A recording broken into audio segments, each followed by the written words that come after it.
Well, a very good morning to you. Thank you for making time. You're still watching Morning Prime, but it being a Tuesday, we take a look at the latest education matters bedeviling the country. Now, it's well to note that Kenya adopted a policy on universal access to basic education in 2018.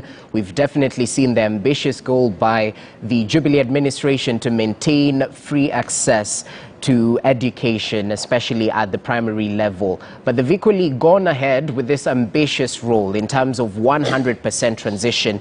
And we heard from President Uhuru Kenyatta during his 8th State of the Nation address on some of the successes when it came to achieving 100% transition, where he noted amongst a couple of counties, it was adopted successfully for 3 years now. So we just want to take a look at some of the nitty-gritty details around this particular policy, the 100 transition policy, even as we note that the Jubilee administration is definitely setting aside a substantial amount of money to ensure they've built enough classrooms, even as we anticipate a double intake for the 2022 candidates. My name is Jesse Rogers. Thank you so much for making time.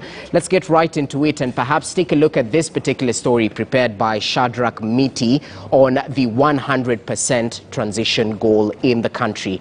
Now, in his 8th State of the Nation address, President Uhuru Kenyatta talked of the successes his administration has had in realizing the 100% transition. Now, putting the success rate for the past 3 years at 85.5%, the president said the country has successfully secured 100% transition for 3 successive years. Yet the program has not been without challenges. Meanwhile, private schools continue to push for capitation from the government as a sure way to enable the government successfully achieve 100% transition and ease congestion in public schools. Shadrach Miti enunciates. First, it was free primary education, followed by free day secondary education, then 100% transition. And for 3 years running, the government has had a lot to write home about. In his penultimate State of the Nation address, President Uhuru Kenyatta took quite some time, highlighting the milestones and successes his administration has had in the management and running of the education sector, with much of the successes touching on 100% transition. However, as the president painted the good picture, public school principals have cited congestion in schools as the biggest challenge. In 2009, the first year of free secondary education witnessed a 66.9% transition from primary to secondary school. But by 2018, we had increased that transition rate to 85.5%, and today we can proudly report that we have secured a true 100% transition rate for 3 successive years in our primary to secondary system. While this is a welcome idea to ensure that all our children acquire basic education, but we need to realize that the number of students leaving primary schools to join secondary schools is increasing every year.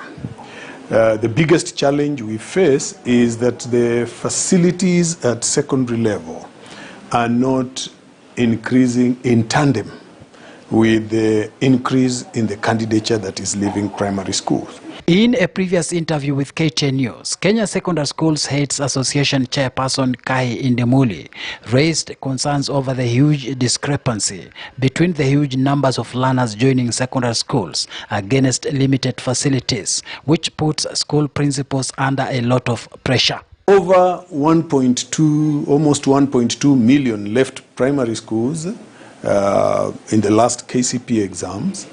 And at the same year, the same time, about 778,000 Form 4s were also exiting the secondary. So consequently, it means the available space at secondary level was just 778,000. But primary schools are releasing 1.2 million. So that is where the challenge begins. The question is, do we have enough space now to take the extra 500 or so students, 500,000 that are now leaving primary?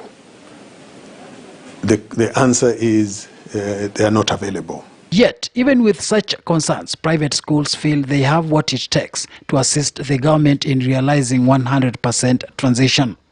Kenya Private Schools Association has been pushing for the change of law to enable government to consider giving capitation fund to private schools in order to allow them to enroll as many learners as possible, which would not only ease congestion but accelerate the success of 100% transition. We need secondary schools in Nairobi County. We have a per desk deficit of nearly 50,000 every year after KCPE.